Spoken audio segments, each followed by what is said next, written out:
One of my podcasting is back, and we're going to talk a little online dating and talk about a phrase that I heard a couple of years ago called Scrooging.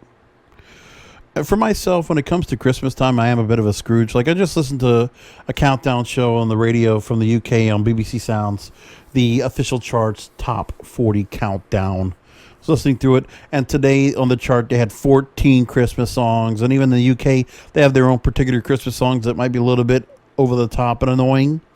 But, you know, the songs they put on there, especially there, you know, you hear some of the classics like Jingle Bell Rock or Brenda Lee's Jingle Bell Rock by Bobby Helms, Brenda Lee's, Rocking Around the Christmas Tree. You might hear in the UK songs like Slade's Merry Christmas Everybody, Merry Christmas War is Over by John Lennon, or Wizards, I Wish It Could Still Be Christmas Every Day, and just, you know, and the newer songs, you got Leona Helms, One More Sleep, or Kelly Clarkson's Underneath the Tree, or Ariana Grande's Santa Baby, things like that. I'm not a big Christmas guy when it comes to the commercialism of Christmas, which is what Charlie Brown always talks about. You know, it's the capitalism of Christmas. Now, don't get me wrong, it's nice to do presents and the gift giving and things like that. But, you know, for me, Christmas is all about, you know, the Son of God, Jesus Christ. That's what I care about. Because that's what matters to me. Is Christmas is the Christ in Christmas. You know, not to get religious here, but I just did. There you go. Anyways, Scrooging. You should break up with your partner now before the holidays, says an article from InsideHook.com. A swift and humane breakup is the best gift you could give a soon-to-be ex. Huh. Let's get into this from Kayla Kibb. So,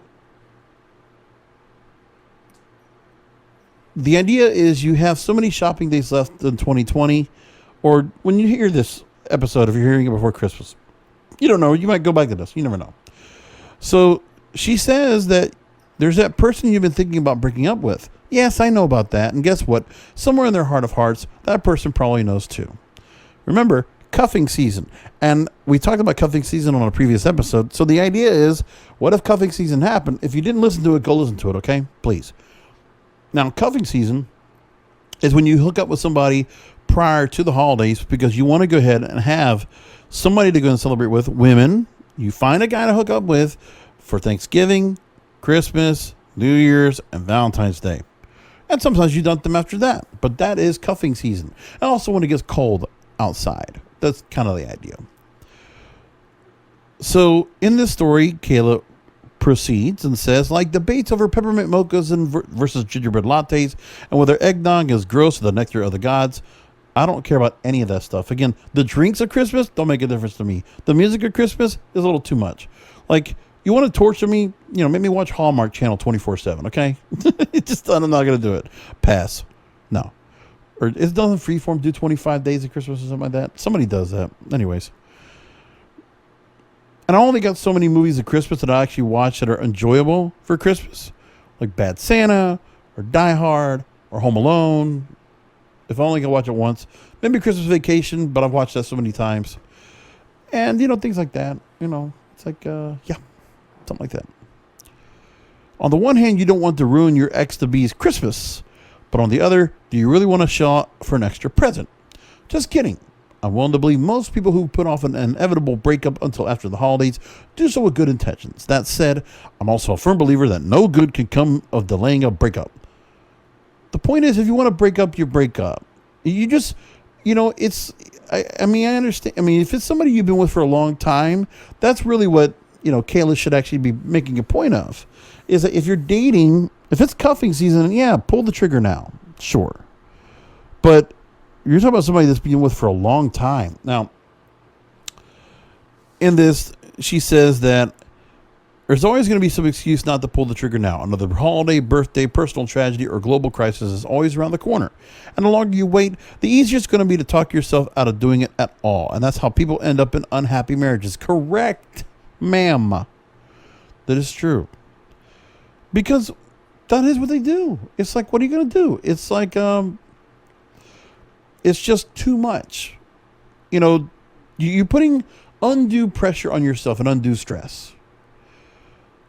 I think people can just appreciate some honesty. And here's the thing, too, from what I've read in psychology. Men, if you do break up with a girl, break it off hard. and do not open the door to go ahead and bring her back in. You want the breakup to be, that it's not painful. It might be emotionally painful for her, but you want it to be definitive. You want it to be concrete, indisputably clear, crystal clear. You're breaking up because then she will be able to easily mend herself back together and get back on board, because the emotional wound that she takes, she will heal from and she will continue on. But to just drag it along, guys shouldn't get that either, but women shouldn't get that at all. Just saying, I'm telling you, if you're going to break it up, break it up. Or, these days we are in a society where you can just kind of have an open relationship. Just say you want to be with somebody else and just move along, whatever. But then don't cheat either. Don't do that at all. That's just not stupid. Just, this is where honesty, this is where transparency comes into play. You should just go ahead and say what you really feel. Now, Kayla goes on to say, moreover, there's just no good way to break up with someone. There is also no good time to do it. When it comes to breaking someone's heart, there are only bad times and worse times. And contrary to popular belief, an after Christmas breakup is actually worse timing than a pre-Christmas breakup. Now, she says that she's had a flawless track record of always getting dumped, including once right after Christmas, to explain. She says, number one, you're not going to ruin their Christmas or their Hanukkah or whatever name they choose to slap on their secular celebration of capitalist greed. Kwanzaa or Festivus, right? Will getting broken up with shortly before the holidays put a damper on things and potentially screw up their plans? Probably. But you know what already ruins Christmas? Trying to stumble through the holidays with the Damocles sword of a pending breakup dangling over your head. Again, if you're thinking about breaking up with someone, that person probably already knows. They may be in the denial phase, but somewhere deep down, they know. Yeah. Totally agree. Now, she also mentions that we don't get blindsided by breakups. We get blindsided days, weeks, or months earlier by the irrevocable, unspoken realization that someone has stopped loving us. The sooner you deal the final blow, the sooner you can stop waiting for the other shoe to drop and get on with your lives. Correct. And then they also make the mention of that everything is worse in January. January sucks. And of course, they always talk about this blue, because the holidays always kind of bring people down in some cases. And then you start to feel like, oh, the weight, insecurities, things like that. Yeah, everything comes to that. Post-holiday come-down cocktail of seasonal depression. If you break up with someone prior to the holidays, however, there's some built-in seasonal cheer to cushion the blow. Your ex will still have something to look forward to. And even in pandemic times, they'll probably be accompanied by some friends and family to help distract and comfort in the immediate aftermath. This is like a hurricane or an earthquake. If your ex-to-be has the holidays to rest, recover, and regroup post-breakup, they'll be ready to hit the ground running by the new year, at which point they will have probably moved past the depression phase and onto whatever delusional post-breakup invention plan they've cooked up for themselves, which will pair excellently with New Year's resolution season. And we'll leave it there.